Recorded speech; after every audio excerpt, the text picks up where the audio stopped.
Biden. Am I a wizard? Do I have a magic 8-ball? Am I from the future? I don't think so. All I am not. I'm just not a completely brain-dead moron. The next thing I want to show you is where Mr. Andretti just kind of drops the mask. If you didn't think that Saagar Enjeti was pro-Russia, you will now.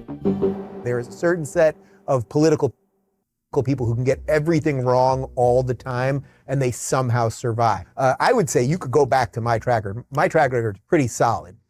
My personal belief is that I think this thing's going to go on for another month, maybe 2 months. I've been saying for months. I think he really is just trying to get through maybe 3 debates and shift the dial that much that then he's going to be the attack dog for whoever the real candidate is. I think he kind of likes Kasich. I think maybe he likes Rubio, and then he'll be the attack dog, and then they'll just be the nice guy candidate. You don't expect he'd do a third party. I don't think he really wants to be president. He's just playing us. You know what I mean? Okay, so all right, so wait, so it's time for predictions. I only got like 2 or 3 minutes left.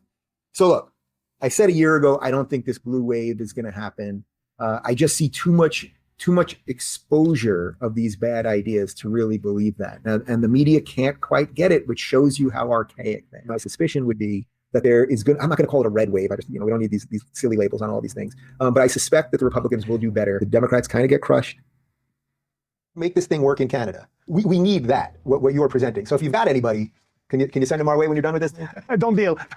There's some new information we can share with you now. You just saw it. Jaime Batiste is elected, but this is the big story. Maxime Bernier has lost his own riding.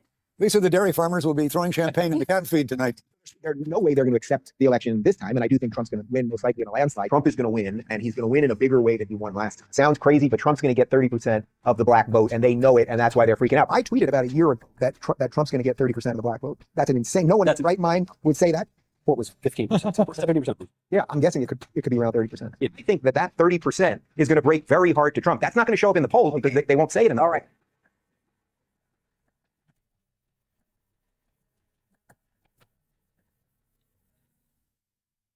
So you think it's a possibility that he could still be president? Oh, absolutely. You do? Yeah. I mean, why not? First off, let me say that I don't think this thing's over yet. I don't either. This, I feel like I'm in a padded room in an insane asylum. Jesus. Oh, absolutely. You do? Yeah. I mean, why not? First off, let me say that I don't think this thing's over yet. I don't either. I really don't. The fact that Giuliani's leading this thing, this guy wins. He knows how to win. He knows how to fight. We talked about the mafia thing already. Like, he knows how to do this thing. So Powell, who was the lead lawyer on the Michael Flynn stuff, it's like, yeah. So like, these are true fighters who have really done things over the years. It seems to me he did not get this far without thinking, what is the final boss in the video game? And the final boss was the election. It seems odd to me that the guy who got everything right, pulled the mask off all of these people for 4 years, only to get to the end of the game, the big boss, if we're in a video game, right? He got to the end of the movie and he didn't have a weapon in his pocket. He didn't have some. So like at the end, you're at the end of the movie, you're at the end of the video game, the big boss, and he didn't have a secret weapon. He didn't think that the entire machine was going to come down on him in the way that it has. The silver lining, I think, is that because he has beat them systematically or systemically, depending on which way you like it, I don't think he came this far to know that at the end, you're at the final boss of the video game, that he didn't have a secret weapon. I think he probably knows things. Is he talking about Giuliani having some secret court case? I think he has some secret information. He finally knows things. Dog, it's court. It's not like TV. Like, I don't even know what he's comparing it to. Like he's waiting until the very end, right before the jury goes into deliberation. He's like, here's my top secret, my top secret piece of information to change the whole court case. The Kraken. The Kraken was nothing. It was never anything. It was so stupid. There's a moment happening in California right now. And as they say, as goes California, goes the country. Like everyone in the last couple of weeks that approaches me about the election, they say the same thing. Do you think Larry has a chance? My answer is always yes, right? Like there is a chance. Like there is energy, there is a pushback. Like it's here, he's the right guy. Does Larry have momentum? Yes. Are the people sick of Gavin Newsom? Yes. Does anyone like Gavin Newsom? No. Do a lot of people like Larry Elder? Yes. Think about what's happening in America right now. Basically all of America, except the progressives, want there to be a black governor of California. There's such on the ground support that the media will never cover that this does feel a little bit to me like Trump 2016. If it's Gavin Newsom, Barack Obama, and Kamala Harris, and now Joe Biden versus Larry Elder, me, and Scott Baio, I like our chances. We're going to be all right. And look, if it's me and Scott Baio and Larry Elder versus Gavin Newsom, Barack Obama, and Kamala Harris, I like our chances. I really do. So bring it, guys. But because the Associated Press has now just called it, you see the numbers on the bottom of your screen. You see the check mark there, 67.3, 32. Yes, that Why does Blood think he's on the team? means that Gavin Newsom will not be recalled. The Associated Press has now called it. I really think Zeldin is going to win in New York. That's the one that I think is the big one, okay? We can also project that New York Governor Kathy Hochul will win her first full term in office, defeating Republican House Congressman Lee Zeldin. It is almost beyond imagination that Fetterman could win. Okay, so I think Oz will win there. I have a lot of hope for Oz because I feel like he's sort of cut from my cloth. Here it is. Fox News can project that Lieutenant Governor John Fetterman will win the Pennsylvania Senate race over Dr. Mehmet Oz. I do think Blake Masters is going to win in Arizona as well as Carrie Lake. Carrie Lake, who I think of all of the people is sort of the real lock out of these guys for tomorrow. She has just become a media all-star. She is just laying it out with these nonsensical questions. Midterm. Fox News projects Democrat Katie Hobbs will defeat GOP candidate Carrie Lake out in Arizona for that gubernatorial race. It's not even bad to make, like, not everybody can guess every election. Like, I don't think I ever, or I don't purport to ever accurately be able to, ascertain it. I'll just repeat whatever the 538 prediction thing is, or whatever the betting markets are. But it's the fact that he gives these predictions and then he keeps pairing it with the mainstream media won't tell you this. They won't tell you this. The mainstream media is there's so much going on in the mainstream media. The mainstream media won't tell you. It's like, okay, well, what do you mean? Like, you're the secret truth sayer, but then you're wrong over and over and over again? Maybe the mainstream media didn't say because it's retarded and you're retarded. And that's why you are saying it. Like, it's the fact that he juxtaposes himself so much with the mainstream media. Like, they won't tell you this particular thing. Yeah, because it's wrong. We are now projecting that Mark Kelly is the projected winner in the Arizona Senate race. Mark Kelly being reelected to a 6-year term. Like, I really think the Senate, it could end up 54 Republicans. I know that's bullish. I'm very bullish on something like 54 in terms of the Senate for Republicans. I really am. Raphael Warnock has won the runoff in Georgia 4 weeks after we held the midterms in 2022. The Senate, Democrats at 51, Republicans at 49. And as you know, it's possible that the Republicans are going to win a Senate seat in Washington State. Thanks. That is the Republican Party needs to do a really deep introspection look in the mirror right now, because this is an absolute disaster for the Republican Party, and we need to turn back. I suspect Tudor Dixon is going to take down Gretchen Whitmer after all the COVID lockdown insanity. So we can project that Michigan Democratic Governor Gretchen Whitmer will prevail over Republican Tudor Dixon in that Michigan race. Nevada. What's the guy's last name? Let's say he wins it. Let's say he was DeSantis' roommate in college. Did you know that? Not know that. Yeah. Really? Yeah. Very interesting. Yeah. There it is. That's the check mark. Oh, wow. Catherine Cortez Masto. There's their decision desk. The winner of the Nevada Senate race with Catherine. It's in the mirror now. It's in the back mirror, and we can say, AO, see you later. AO, see you later. And I really think there's a chance. And as I keep saying, we just got to get to a point where in America we can look in that. What was this, like 80-20? What did this election? Well, that'd be a 60 point. What was it, 60-40, 70-30? Back mirror and say, AO, see you later. Enough of her. Her reign of terror is almost over. 70-30. 70.6 to 27.5. Yikes. I'm telling you, she's got a chance to lose this election. She really does. I think there's a chance we're not going to have much more with her. I think she could lose this election. I think anything is possible. That is how frustrated and sick of the woke people are. There's going to be this massive red wave, and that's partly why Biden is using the scary imagery. For the Democrats, no, they're in for an ass a whooping. That's what they're in for. And there wasn't a red wave. You're going to vote for the Republicans. I want Ron DeSantis to be president. I know, but it's going to be Trump. We don't know. Well, 41. So he's going to make up 41 points. 41 points. I mean, I look at these polls. Like, the polls are from 700 people via text. Okay, who's lying now? Who's lying now? Whoa. DeSantis is going to beat Trump for the nomination. Michael, George Santos is having a better year than Ron DeSantis. DeSantis is throwing spaghetti against the goddamn wall. Look, I am still hopeful for the presidential election. As I have said, and I know no one else in conventional wisdom is saying it. I don't know why Kim Reynolds, a super popular governor of Iowa, decided to throw in with a guy that we're supposed to believe is 50 points down, who just went to all 99 counties and everything else in Iowa. I think Iowa is going to surprise people. I really do. Donald Trump once again. Well, let's take a look at the results in detail. Donald Trump scored a landslide victory to kick off the Republican primary race, securing a 51.1% share of votes. Ron DeSantis is projected to finish in second place at just over 21%, edging out rival Nikki Haley, who's sitting at 19%. This map of Iowa counties shows the scale of Trump's victory. That list of people that we got, which included Tim Scott and Marco Rubio and Doug Bergrum, and who else was on that list? Byron Donalds, J.D. Vance. There's about 5 or 6 people. My gut feeling is that it's not going to be someone on that list. And Trump is just a master switching things at the last minute. Oh, I'm supposed to fire one person, I'll fire 2 people. So he's the master. Yes, true. It's always been a mastermind behind the scenes, not just some random autistic schizo retard. It's actually masterminded the whole time. Even doing that, it's that skill set that he's doing with all of us right now as it pertains to VPs. The base wants JD, but I don't see how you go to the base. Like, just saw Tulsi Gabbard speak at the Nixon Library tonight. Honestly, just between you and me, what do you think of her chances of becoming VP? Is this, can we broadcast this directly to Misty? Misty, this is just me and you right now. I would say they're pretty good. Tulsi Gabbard gets nice bounce after next debate if she gets any talk time in. She has staked out moderate positions: abortion, immigration, identity politics, national defense, which used to be solidly on the Dem side, but sadly are foreign to far left progressives. Yes, Tulsi Gabbard, the moderate, true. Tulsi Gabbard, 1%, 1%, 1%, based.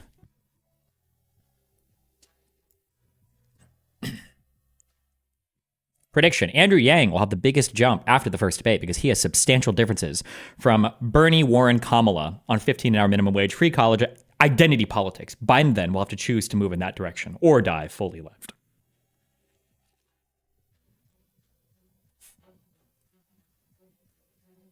Bold prediction: Trump is going to drop Pence in the next couple of days and take someone in his inner circle. ESPN won't exist as a cable sports network within 5 years in 2018.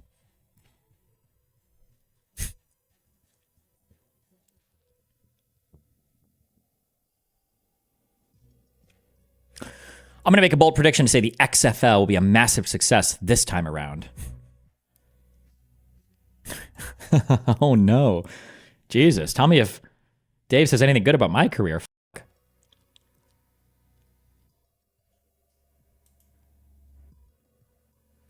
Prediction: universities as we know them will be irrelevant in 15 years. Young people can learn more online right now than they can at these indoctrination centers. Get cracking at Jordan B. Peterson, Brett Weinstein, Gad Saad, Eric Weinstein, Christine Summers, and Pete Boghossian. You know what? Here we go. I'm going to make a bold statement. Michael, I'm going to make a bold statement today. Bold statement. Here we go. If Joe Biden is sworn in on January 20th, 2021, and he completes a 4-year term, actually completes a 4-year term, I will retire. I will retire at the end of that term. That will be... Biden, for America, you have to make it for 4.5 more months. Biden, you have to do it. My God. Or 5 more months. Whew, come on, Biden. 4-year term. Actually completes a 4-year term, I will retire. I will retire at the end of that term. That will be it. I will disappear in just over 4 years. 4 years and about a month and a half. That'll be it. That's how convinced. I will just disappear from public life altogether. I will delete all of my accounts, and then you'll never hear from me again. That's how convinced I am that it ain't. He already said it didn't count because he basically, because he said he's not running for re-election? Ain't gonna happen. He will not be president for 4 years. He either won't be president at all because of the election fraud and all that kind of stuff, which, by the way, is gaining momentum. We're not even really covering it that much today, but it is. Oh, yeah, gaining momentum, true. Gaining momentum. Giuliani was at a hearing in Arizona today. They found some really bizarre stuff with these these late night 1 a.m. Oh, yeah, the vote dumps. I think in Pennsylvania, Rand Paul was tweeting about it this morning. I mean, there's just some stuff going on, but I do not think that one way or another, Joe Biden will not be president for 4 years. Anyway, so. Good luck, Biden. Am I a wizard? Do I have a magic 8 ball? Am I from the future? I don't think so. All I am not. I'm just not a completely brain dead moron. David, that sounds ridiculous. Do I have any strong predictions right now? Yes. Wisconsin, New Mexico, Nevada, Michigan, Pennsylvania, and Florida are all going Kamala Harris. Okay? All of them. Big Kamala Harris states. Florida is going to see her as the black Jamaican candidate, and all the Hispanics are going to come out celebrating her mommy energy. Florida's going to swing bigly. Okay? The mainstream media is not going to report on this. Okay? The Democrats don't want to talk about it, and the Republicans certainly don't want to acknowledge it. They're not going to tell you, but I go out there and I see big commie mommy energy. Okay? I see it out there everywhere. The news show Breaking Points is misleading people about Ukraine. There, I said it. You know, just a couple months back, Preston Stewart made a video about some of the errors in Breaking Point's coverage of Gaza. And Preston Stewart is a West Point Army artillery officer, and he continues to serve honorably in the reserves. He was very charitable in his review of their mistakes. I am a retired platoon sergeant and a typical SIG guy. I'm going to be a lot less charitable because at this point, I think the staff at Breaking Points is misleading people intentionally. Now, there is no way a news organization can be this ignorant about military events. These guys managed to be worse than New York Times. And I did a whole video about how the New York Times only had 27 people out of 8,700 staff who were former military. The New York Times is pretty bad. These guys are worse. Now, this video from Breaking Points came out on August 13th, 2024, regarding Ukraine's Kursk offensive. This is an offensive led by Ukraine that has pushed about 40 or so kilometers inside Kursk Oblast of Russia. I say or so because we really don't know. Ukraine has kept such good OPSEC or operational security of the attack that most of the information that we have is from evacuating Russians. Now, the video published by Breaking Points was riddled with errors and conjecture and opinion. And I'm going to go over this video frame by frame and mistake by mistake and correct the record. Now, I'll only be showing selected clips. This video is under their copyright, but this review is fair use for commentary. And believe me, I got some commentary. Oh boy. So just as a note, you can watch the full video from Breaking Points at the link below. Good fact checking is transparent, and all of my data can be found at ryanmcbeth.substack.com for free. Let's get started. The first misleading statement comes within the first 10 seconds of the video with this line from co-hosts Sagar and Jetty. We have a crazy situation right now in Ukraine. Media that barely even wants to report it. The United States is currently backing a full-blown invasion of Russia. Oh boy, I don't even know where to start with this one. So, the Wall... Actually, I was just thinking of the term invasion. If somebody invades you and you're fighting a war, and then you like counter invade, would you call that an invasion? I feel like colloquially, invasion seems to imply the start of a conflict. That's what that feels like to me. So like, for instance, if somebody says like, oh, yeah, wait, hold on. So what you just said there, I don't think I've ever seen that term before or seen it said that way. Yes, we invaded Germany in World War II. I don't think I've ever seen that before. I don't think I've ever seen it, or I don't know if I'd hear anybody say something like, this is when the US invaded Germany. I feel like invasion usually implies like start of a conflict.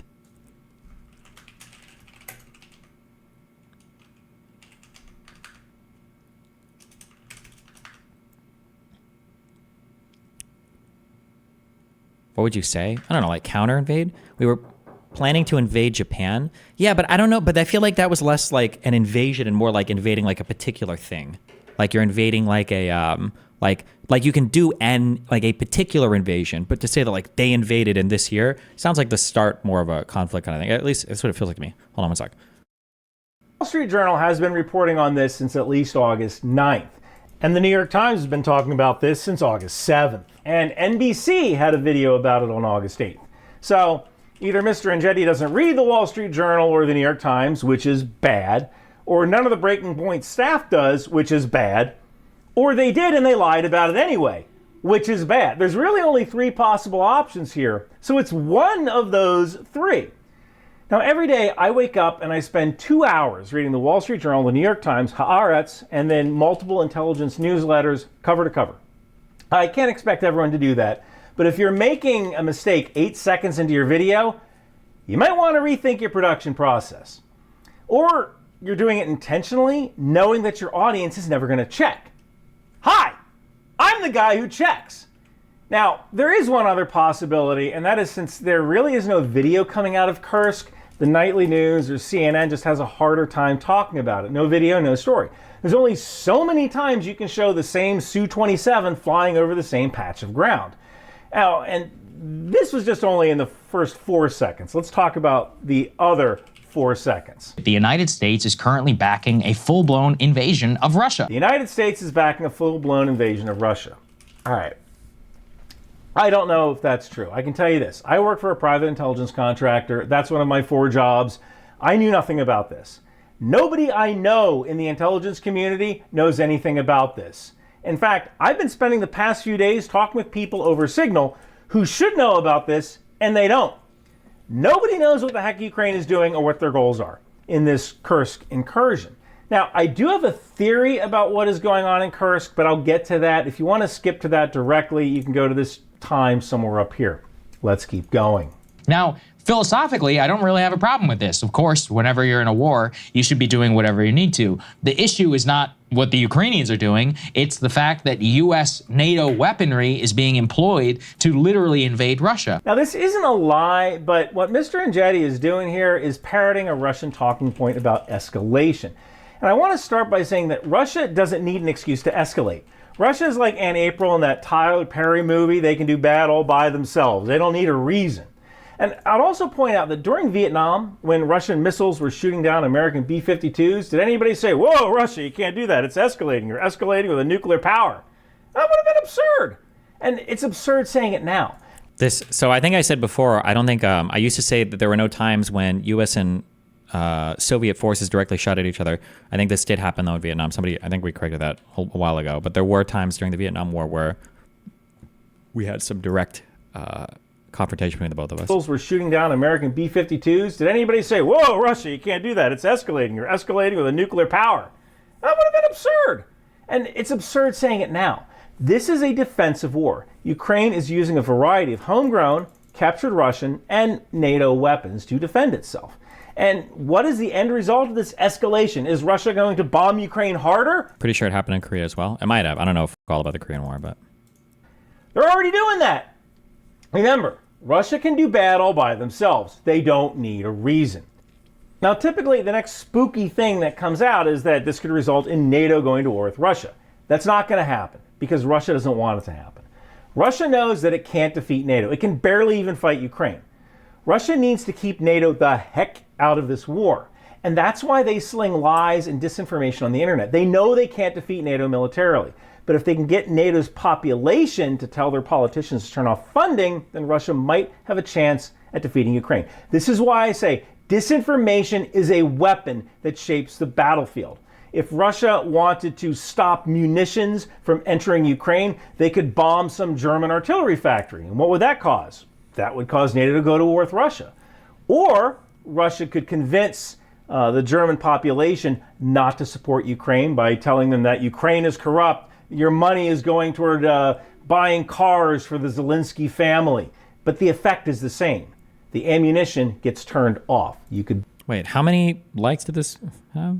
26,000 views. Family. But the effect is the same. The ammunition gets turned off. You could bomb or you could use disinformation. Disinformation is a weapons system. Let's keep going.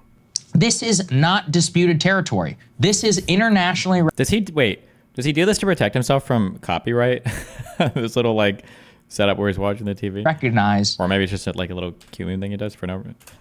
This is not disputed territory. This is internationally recognized an invasion. And that is literally the justification for every dollar of the hundreds of billions that we have shipped to Ukraine. Okay, so there's two things wrong with this. Mr. Engetti is kind of implying that Ukraine has lost the moral high ground because they invaded Russia, and this is supposed to be a defensive war.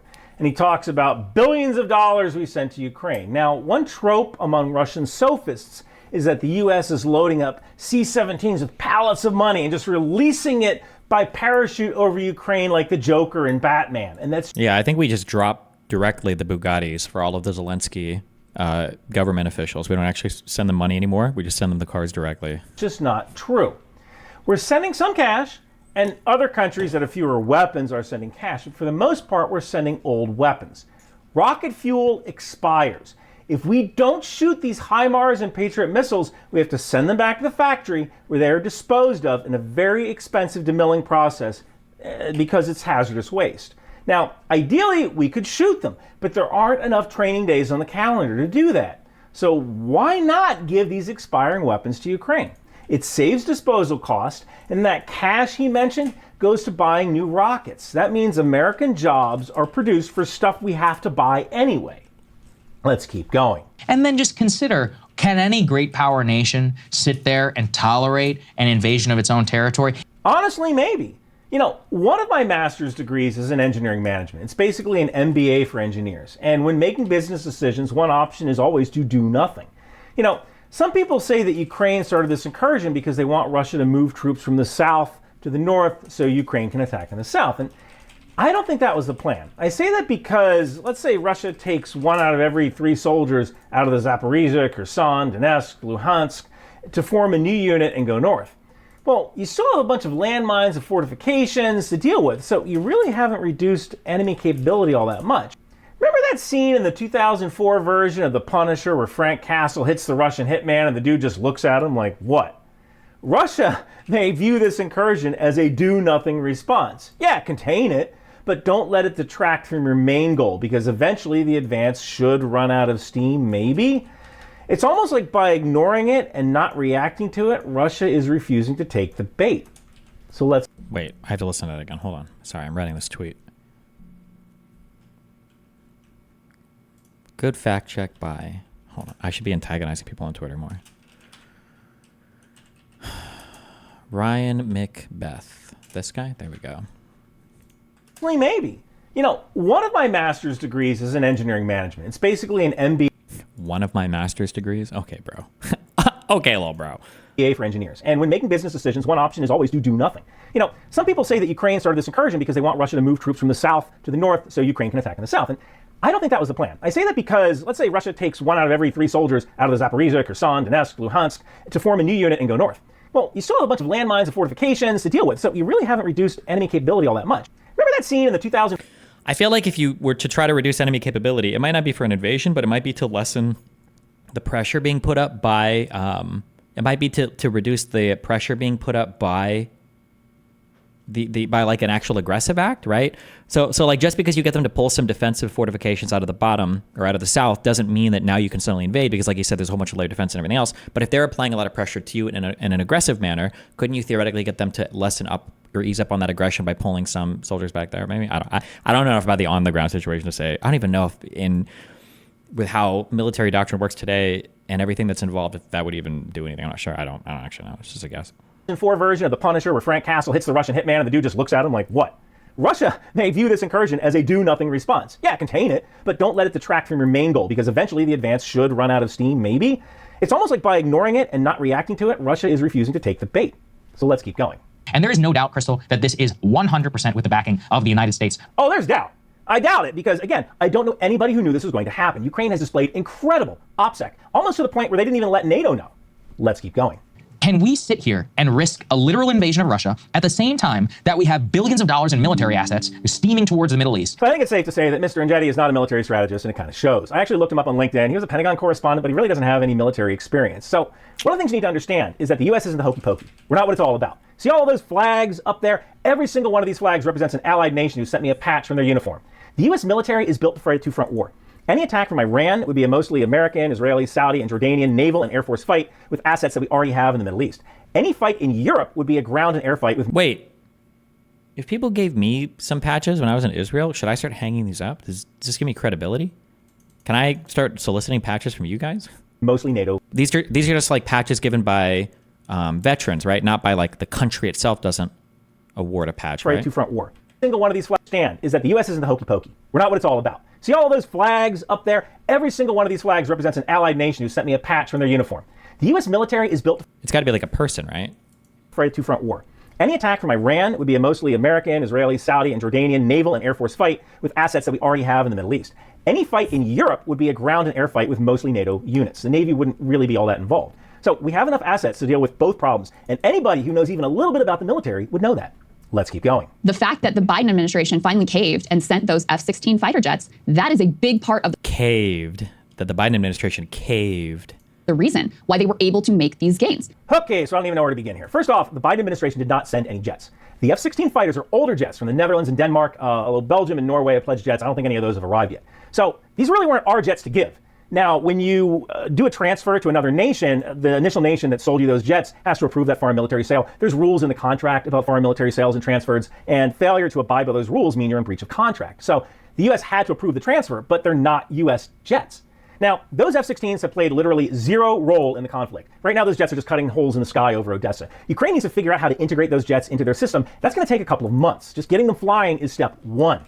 But to say that F-16s are being used in the incursion is either intentionally misleading or willfully ignorant. It is one of those two things. This came from co-host Crystal Ball. She doesn't have a LinkedIn, but her Wikipedia page, again, doesn't list any military service. So perhaps if you don't know what you're talking about, don't talk about it. Or call me. My email address is on my website. I live right across the river from where you shoot the show. Have me as a guest. I'm not going to steal you wrong. But please, don't talk about things you don't understand. Let's keep going. That all of the precision-guided munitions are very, very difficult to manufacture here in the U.S. We have very limited stocks of them. And of course, what has the Biden administration done? They've decided to greenlight shipping those precision-guided munitions for the F-16 back to Ukraine. This is incredibly misleading. The truth is that there are some precision-guided munitions that are difficult to manufacture, but the precision-guided munition that was sent, in this case, is a type of bomb called a JDAM, or Joint Direct Attack Munition. Some say that the Turkman is born with the ability to distinguish the sound of these after only hearing 1 second of video footage. You know this? I believe they also have some JDAM ERs, which is an extended range glide bomb. Now, these are not that difficult to manufacture. The JDAM is basically a dumb bomb. We have hundreds of thousands of these things. And we take a bolt-on kit and we slap it onto the weapon, and now it's precision guided. It is a really cheap solution, and we have plenty of them. The next thing I want to show you, and now it's precision guided, dumb bomb. We have hundreds of thousands of these things. And we take a bolt-on kit and we slap it onto the weapon, and now it's precision. Oh, I believe they also have some JDAM ERs, which is an extended range glide bomb. Now, these are not that difficult to manufacture. The JDAM is basically a dumb bomb. We have hundreds of thousands of these things. And we take a bolt-on kit and we slap it onto the weapon, and now it's precision guided. It is a really cheap solution. And we have plenty. The bolt-on kit allows you to, it'll, I don't actually know all the different stages or all the different types of, when we say precision guided. Like, does precision guided imply that it can change trajectory or change location, change target mid-flight? Or does it imply that once dropped, it has like surfaces that it can use to like maneuver around things or to ensure like accurate, is it just ensuring accurate delivery to a predetermined target? Of them. The next thing I want to show you is where Mr. Andretti just kind of drops the mask. If you didn't think that Sagar Andretti was pro-Russia, you will now. And usually when the Ukrainians pull some terrorist attack or whatever in Russia, they're like, oh. Look, to call the Ukrainians terrorist attacks. Oh, please hit on this. Yeah, everything today, because we just don't do war anymore. Nobody's like used to war. It's all like terrorist attacks and genocides and ethnic cleansing. All of it is. It's all like, it wouldn't surprise me. Has anybody talked about how Ukraine ethnically cleansed Russians from Kursk or whatever the fuck this region is called? Like, we use these terms for everything. Our own country is certainly a collection of words that can be used in an English sentence. But at this point, I'm kind of wondering what side Mr. Andretti is on. Ukraine is being invaded, and it doesn't. Ooh, that's the first stupid fucking thing that Ryan has said. Why are you wondering what side he's on? There should be no doubt in your mind. But at this point, I'm kind of wondering what side Mr. Andretti is on. Ukraine is being invaded, and it doesn't seem like Mr. Andretti is on the side. He's being tongue-in-cheek? Yes, so am I, obviously. Of democracy here. And then Mr. Andretti says something that's really interesting. And then this morning in the Wall Street Journal, they talk about how the Ukrainian commander is begging for more troops. They have no idea what to do. They've had 6 days worth of success. And now they're like, do we hold this territory? What do we do with this territory? Now we have to pull stuff away from previous defensive fronts. Over here, their own military leadership has no idea what to do. So Mr. Andretti does read the Wall Street Journal, or maybe he just skims it, because I don't think we read the same article, which I think was, Ukraine's Russia incursion faces dilemma after quick gains. Nobody is begging, but there is a line in the article that says, the dilemma for Ukraine's leadership is whether the quest for further gains is worth wagering significantly more troops and military equipment that are sorely needed on the eastern front in Ukraine, where Kyiv's forces are struggling to contain Russian advances. And then there's another line that says, maybe I'm in the same position now as a pilot who doesn't understand why I sold a trench, said a Ukrainian battalion commander fighting near the eastern logistical hub of Petrovsk, where Russia has accelerated its advance in recent weeks, but my 1,000 men are very badly needed here. And the truth is that every battalion commander is going to ask for more men. Nobody has ever won a war by defending. And that's kind of what Ukraine is trying to do here. Maneuver warfare, where the landmines and trenches aren't. Now, I don't know if the Ukrainians don't know what to do. I think they know exactly what to do. And that is keep exploiting weak spots and going northeast into the Kursk Oblast and shoot everybody who isn't dressed like them that isn't a civilian. That's kind of their plan here. Just keep going. Kind of like the Hail Mary play in football. Pass the initiative to who's ever open and don't get bogged down. Just keep going. So I'm not sure if we read the same article, but that article will be below if you want to read it, although it might be paywalled. Let's keep going. So yeah, it's been a good PR stunt. So here's where I give my analysis. I don't know exactly what Ukraine is doing, but I can give 3 possible options. And no, it's not a PR stunt. That is a side effect. That's incidental. Number 1, it is possible that Ukraine is trying to reach some kind of objective in Kursk, although I don't know what that is. Number 2, it's possible this is a feint. This is a military operation where you give the impression you're going to do something, but actually you go do something else. So perhaps Ukraine intends to attack someplace else, but they don't want Russia to know that, so they want Russia to think that this is the main effort. And number 3, I think this is what Ukraine is really doing here. I think Ukraine is trying to force Russia into a general mobilization. And when the war first started, it was fought with active duty volunteers, kontraktniki. And then Russia went through this period of general mobilization in September 2022. That was a freaking disaster. The records weren't up to date. Conscripts were being pushed into units, no training. People who got deferments for health reasons were being called up. You saw dudes who served in Afghanistan 40 years ago looking like this. I don't know if Oh, okay, yeah, he just brought that up. Fuck, I saw a Twitter headline. I need to just not even repeat this news at all. Let me look for this. I don't know if I can even. I saw like a Twitter headline or something that said that in order to defend the current push into Russia, that Russia was taking all the prior people that had been rejected for health reasons and conscripting those people to fight. But I don't know if that's true or not. Oh wait, hold on. Somebody has this tweet.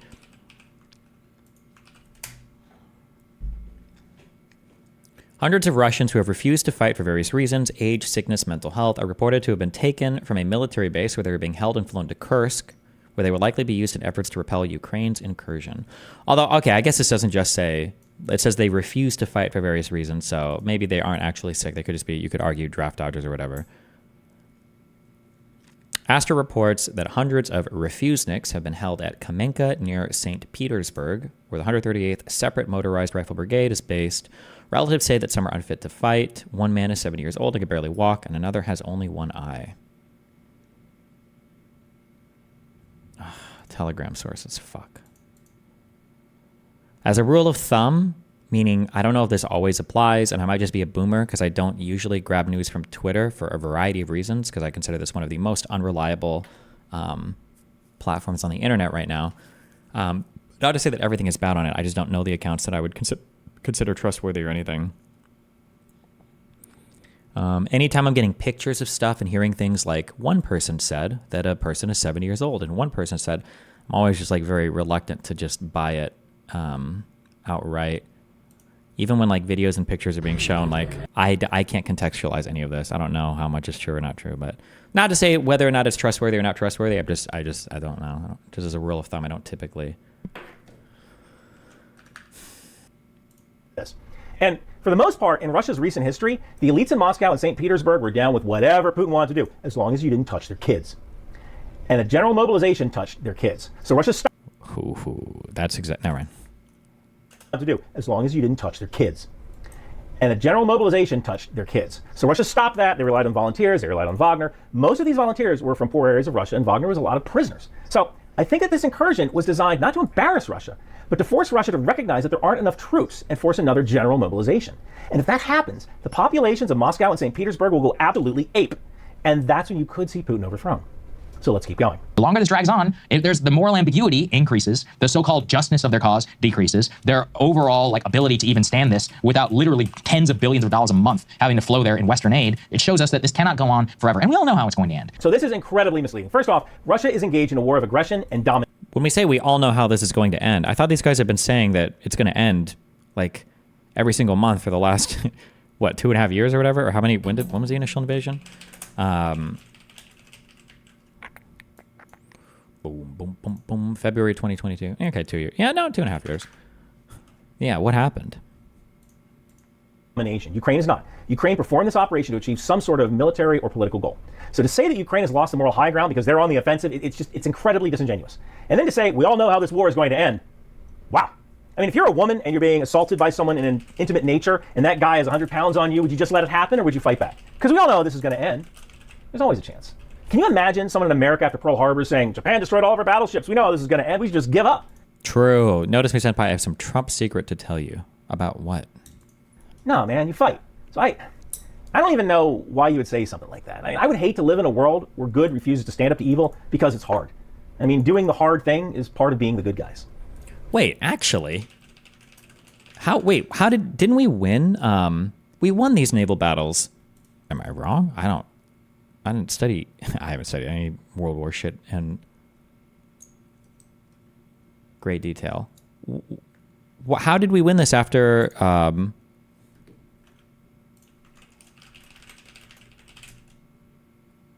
right? Yes. Okay. Just making sure my timelines aren't fucked. Well, how did we win these if they bombed our Pearl Harbor shit? The fuck? What happened? The Battle of Middleway. Yeah. It's called We Own the Finish Line. True. Biden was a naval officer on one of these ships. You know, actually, speaking of Biden being a naval officer, this is the last one for today. Well, yeah, we take those. We take those.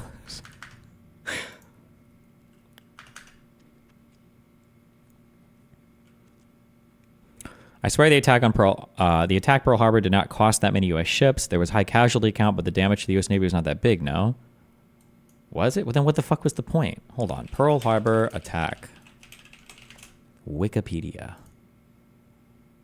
Did I just come to the exact same article I was just at? No, we were at Midway. Okay. 4 battleships sunk, 4 damaged. 1 ex-battleship sunk.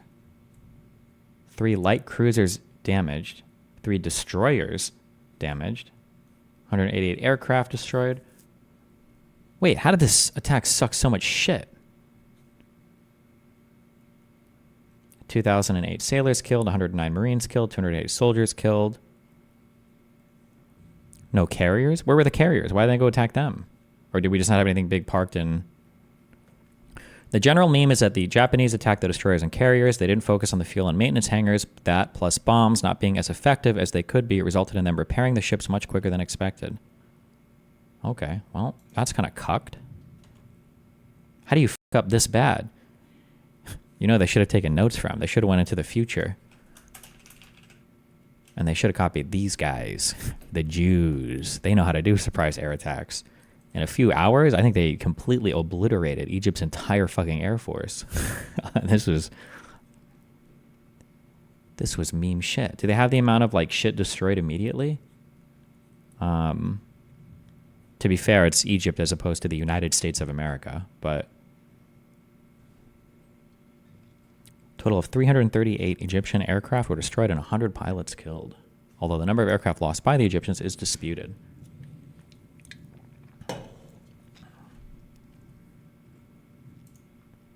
RIP. According to Yamamoto, it was their only chance at knocking out the U.S. fleet. They thought by striking a big enough blow would deter the U.S. from going to war in the Pacific.